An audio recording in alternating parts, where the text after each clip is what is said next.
الحمد لله رب العالمين، والصلاة والسلام على سيد الأنبياء والمرسلين وعلى آله وصحبه أجمعين، أما بعد. أعوذ بالله من الشيطان الرجيم. بسم الله الرحمن الرحيم. إنما يخشى الله من عباده العلماء.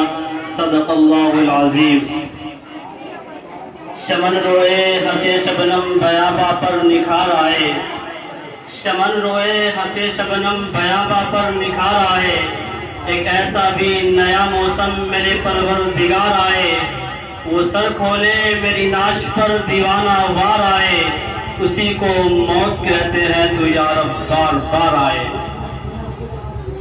اسٹیج پر جلوہ پگن اس جامعہ کے روح روا حضرت اقدس نسیم احمد صاحب قاسمی دعوت برکاتہم العالیہ، دیگر اساتذہ کرام و معلمات و محسنات، عزیز طالبات، جیسا کہ آپ کے علم میں یہ بات صحیح طریقے سے راسخ و پیوست ہے کہ آج 15 اگست آزادی کے جشن کا دن ہے، اور الحمدللہ آپ نے ذوق کے ساتھ اور خوش دلی کے ساتھ اور تیاری کے ساتھ اپنا پروگرام پیش کیا۔ آپ دل کی گہرائیوں سے مبارکباد کے مستحق ہیں۔ اللہ تعالیٰ آپ کو کامیاب کرے اور اس ادارے کو بھی چار چاند لگائے۔ یاد رکھیے، اس موقع پہ اپنے اکابرین کا تذکرہ نہ کرنا ہم سب کے لیے ناقابل محرومی ہوگی، لہذا اسی وجہ سے ہم اپنی تاریخ کو بھولتے نہیں ہیں۔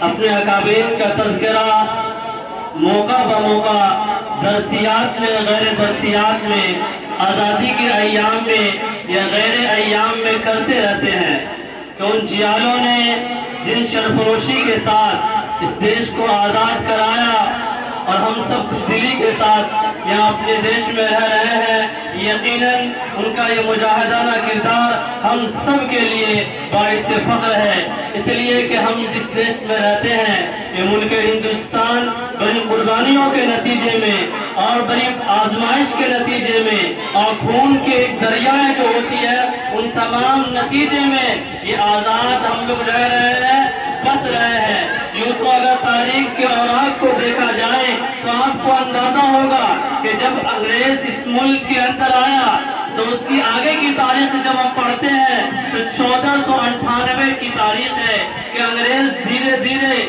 تجارت کے نام سے اس ملک کے اندر آیا اور اپنا سکہ جمانے کی کوشش کرنے لگا، یہاں تک کہ 1601 عیسوی کے اندر باضابطہ طور پر انہوں نے اپنا تسلط قائم کر لیا اور ملک کے چپے چپے کے اندر یہاں کے باشندوں کو اپنے زیر نگرانی غلامی کے توقوں میں جنزیر دیا، جکڑ دیا۔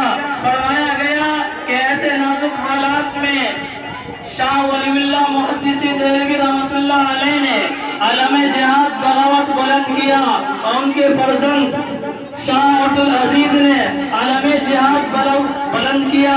یاد رکھیے، وہ ایک جہاد کا فتویٰ نہیں تھا بلکہ ایک آگ کا جوالہ تھا کہ پورے ملک کے چپے چپے کے اندر ایک سرفروشانی کی تمنا دل میں جاگنے لگی، ہر انسان اس بات کی تمنا کرنے لگا کہ ملک کے لیے جینا ہے اور ملک کے لیے مرنا ہے، لہذا چپے چپے کے اندر جب یہ صدائیں گونجتی رہی اور گونجتی چلی گئی اور علماء نے قربانی دی، خاص طور سے علماء دیوبند نے ایسے نازک حالات میں امت کا باغ ڈور سنبھالا۔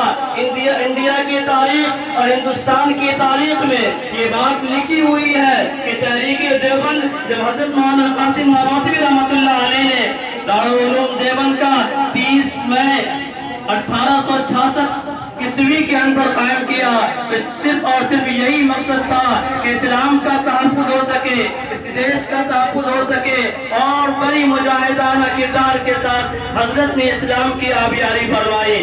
یاد رکھیے، علماء کرام کی تاریخ کو یا ان کی قربانیوں کو فراموش نہیں کیا جا سکتا۔ علماء نے لکھا ہے کہ 1861 کی تاریخ میں محققین نے یہ بات درج کیا ہے کہ تقریباً انگریز نے 3 لاکھ قرآن کریم کے نسخے جلا دیے اور علماء کرام کو ختم کرنے کا فیصلہ کر لیا۔ ایسا کہ علماء کرام کو توپ کے منہ پہ باندھ کر کے گولا داغ دیا گیا. رب کی قسم علماء کرام کے گوشت کے لوتھڑے اڑ گئے, فضائے آسمان خون سے رنگین ہو گئی. وقت ایسا بھی آیا کہ سوروں کے کھالوں میں علماء کرام کو پیک کر کر کے آگ کے انگاروں میں اس کو ڈال دیا گیا.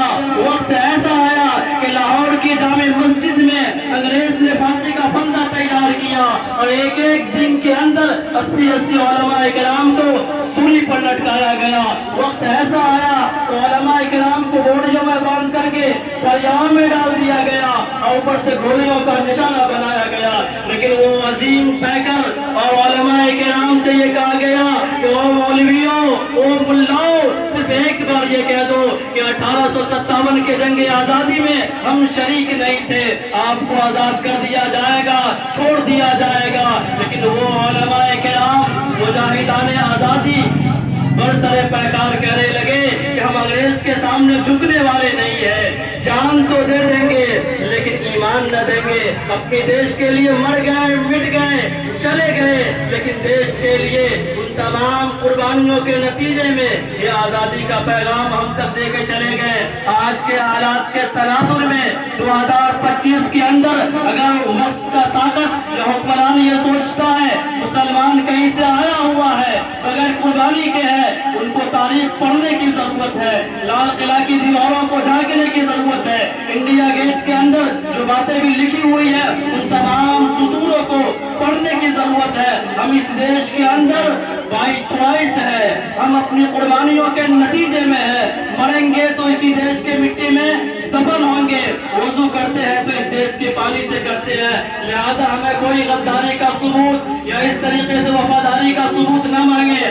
ہم اس دیش کے باقی ہیں, رہیں گے اور جب تک کہ سانس جسم میں سانس باقی ہے. علماء نے کہا اور مولانا حسین احمد مدنی نے کہا کہ جب تک کہ حسین احمد مدنی کے زبان میں منہ میں زبان باقی ہے, سینے میں قرآن باقی ہے, فتویٰ دیا ہے کہ انگریز کے فوج میں داخل ہونا حرام ہے, وہ حرام ہے. لہذا انہی کے ثبوت ہے, ہم لوگ مر جائیں گے, چلے جائیں گے, لیکن ایمان کا سودا نہ کریں گے. آج فرقہ طاقت اور حکومتوں میں جو گدہ نشی ہے وہ یہ سوچتے ہیں کہ مسلمانوں کو ڈرا کر کے, دھمکا کر کے اور ان کے مذہبوں میں تبدیل یا تغیر کر کے ہم ان کو پیچھے چھوڑ دیں گے. ایسا نہیں ہو سکتا. ہم مسلمان پہلے بھی قربانی دیے ہیں, اب بھی دینا چاہتے ہیں. لہذا ہمیں نہ چھوڑو وہ لوگوں جو اسلام کے مخالفت کرتے ہیں, وہ لوگوں جو ہماری بہنوں پر حجاب کی پابندی لگانے کے حق میں نہیں ہے اور سول کوڈ کو نافذ کرنا چاہتے ہیں. کبھی طلاق کا مسئلہ لے کر کے, کبھی موب لینسی کا مسئلہ لے کر کے, کبھی باپ کے جائیداد کو مسئلہ لے کر کے. ہم آزاد تھے, آزاد ہیں اور آزاد رہیں گے, اس بات کو نقش کر لیجئے. لہذا ہمارے مذہبوں کو نہ چھیڑو جو ہمیں رائٹ دیے گئے ہیں, جو بابا امبیڈکر صاحب نے لکھا سموِدھان میں, ہم اسی آزادی کے ساتھ اس دیش کے لیے رہے ہیں اور رہیں گے اور مریں گے بھی. لہذا جو آرٹیکل 14 ہے, 15 ہے, 16 ہے, جو مذہبی آزادی دیے گئے ہیں, ہم انہی حقوق کے ساتھ اس دیش کے اندر رہنا چاہتے ہیں, بسنا چاہتے ہیں. ہمیں نہ چھیڑو اے دیوانوں, ورنہ اگر ہمیں چھیڑو گے تو چھوڑیں گے نہیں. لہذا ہم اپنے اجداد کے قربانیوں کو یوں برباد نہ ہونے دیں گے اور ان حویلیوں کو نیلام نہ ہونے دیں گے. تجھے دیکھنا ہے تو دیکھ, ہمیں حکومت دے کر ہم کسی شہر میں کوحرام نہ ہونے دیں گے. وما علینا الا البلاغ.